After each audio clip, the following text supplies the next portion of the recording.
C'est l'heure d'une comédie française avec nos deux invités, Philippe Tesson, éditorialiste au Point, et Jean-Marie Roire, éditorialiste à Paris Match et académicien. Bonjour messieurs. Bonjour.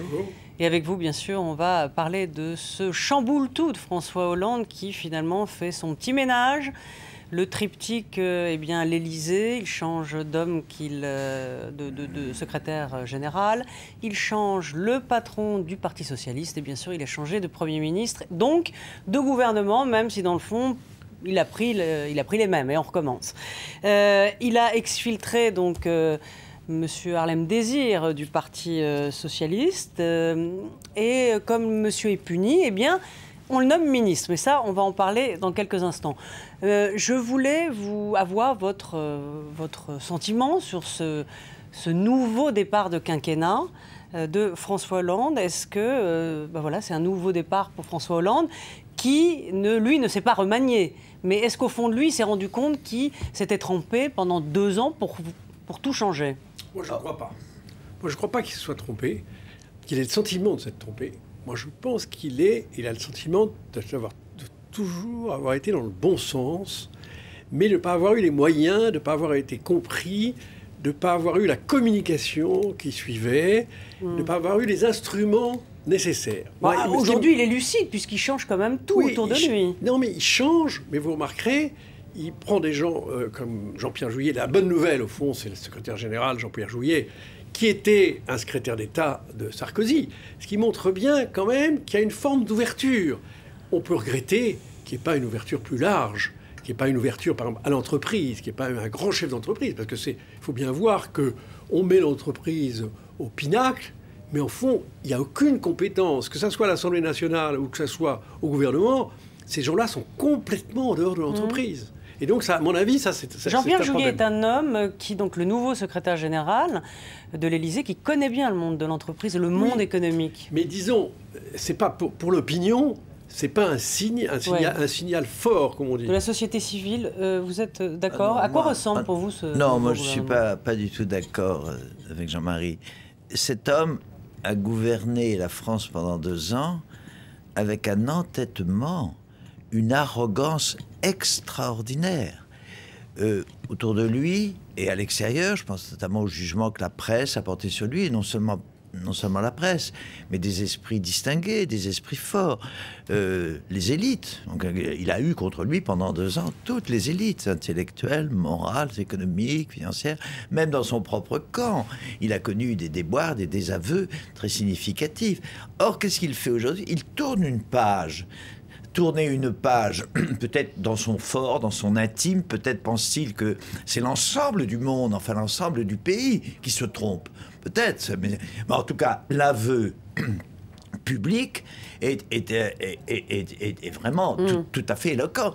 Il va faire le contraire de ce qu'il faisait et de ce qu'il avait dit qui était nécessaire, qui était même indispensable.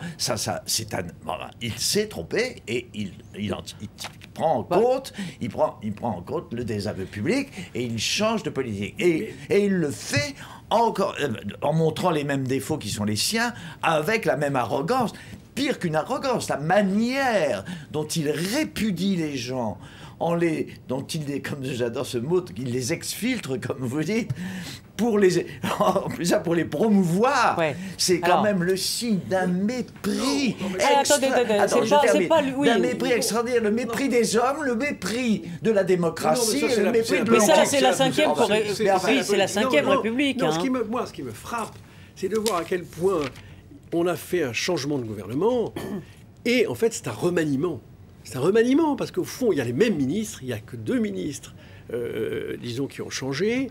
On a gardé des ministres qui, finalement, on n'a pas répondu dans ce gouvernement Valls. On pouvait imaginer, d'ailleurs, c'était tous les commentateurs ont eu le sentiment, dès que Valls a été nommé, que ça allait être vraiment l'homme fort, ça allait être une sorte de cohabitation qui ne disait pas son nom au gouvernement. Et puis, on s'est rendu compte très vite que tous les ministres étaient au fond des hommes qui incarnaient, qui étaient des proches de François Hollande. Donc, c'est pas vraiment un gouvernement Valls, c'est un gouvernement hollandais. Et on a gardé. Oui, c'est dans ça que c'est pas une réponse. C'est pas une réponse au mécontentement, et c'est très grave pour la suite, parce que les gens qui vont voter aux européennes vont voter en se disant « on ne nous a pas entendus ». La présence de Taubira avec son projet de loi, c'est quand même invraisemblable qu'on maintienne le projet de loi. Vous avez raison, l'exemple d'Artem Désir, qui était l'illustration de l'échec, d'une certaine façon, de ces 2 années, et qu'on retrouve au gouvernement. Donc je pense que vraiment... En plus, c'est une coquille vide, ce secrétariat d'État aux affaires européennes, sachant que l'Europe, eh bien, c'est qui va s'en occuper? C'est François Hollande lui-même, avec justement Jean-Pierre Jouyet, qui a aussi non seulement une connaissance du monde économique, mais de l'Europe, puisqu'il a été à la Commission européenne, directeur du Trésor avec Jacques Delors. On connaît bien l'Europe, il y a les 2 ministres de Bercy. C'est pas tant la question de la compétence que la question de l'image. Il va servir à quoi attendez, il y a une contradiction ministère dans ce que dit Jean-Marie. Jean-Marie dit qu'il va mener finalement la même politique. Qu'est-ce que ça prouve, ça? Ça prouve que, sous les apparences d'un démocrate, style radical-socialiste de la Troisième République, le côté débonnaire, le côté ouvert, il ne croit qu'à une chose et il ne croit qu'à sa propre autorité, il ne croit qu'à son propre jugement. C'est pas, effectivement, c'est pas l'expression de Fillon est super, le remaniement de soi-même. D'ailleurs, dans remaniement, il y a reniement. Hein. Enfin, il y a à une syllabe près. Bon, enfin bref. C'est vrai qu'il va pratiquer, mais il ne va pas pratiquer la même politique. Il y a une révision de sa politique, ce qui prouve qu'il a des convictions tout à fait boiteuses.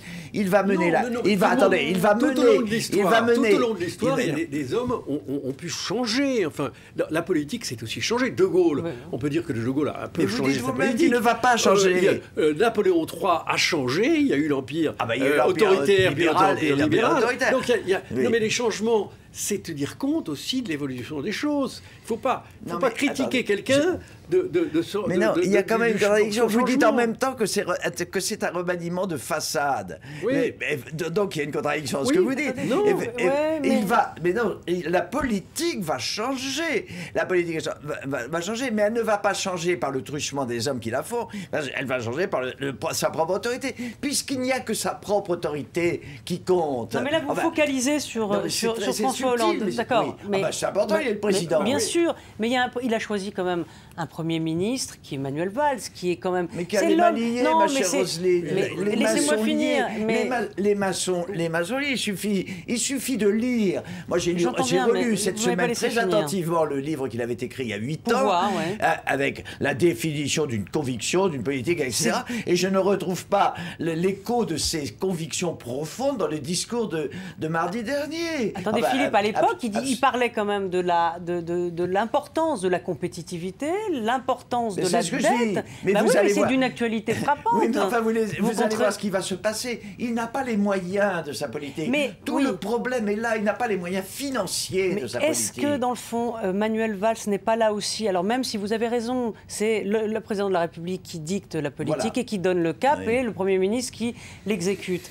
Mais est-ce qu'il n'est pas là pour, dans le fond, réconcilier ce socialisme avec des vieilles recettes dont François Hollande veut sortir, et le réalisme auquel a été nourri Manuel Valls par Rocard. Nous disons exactement la même chose. Alors non, on ne dit pas la même chose. Mais si, finalement, nous disons la même chose.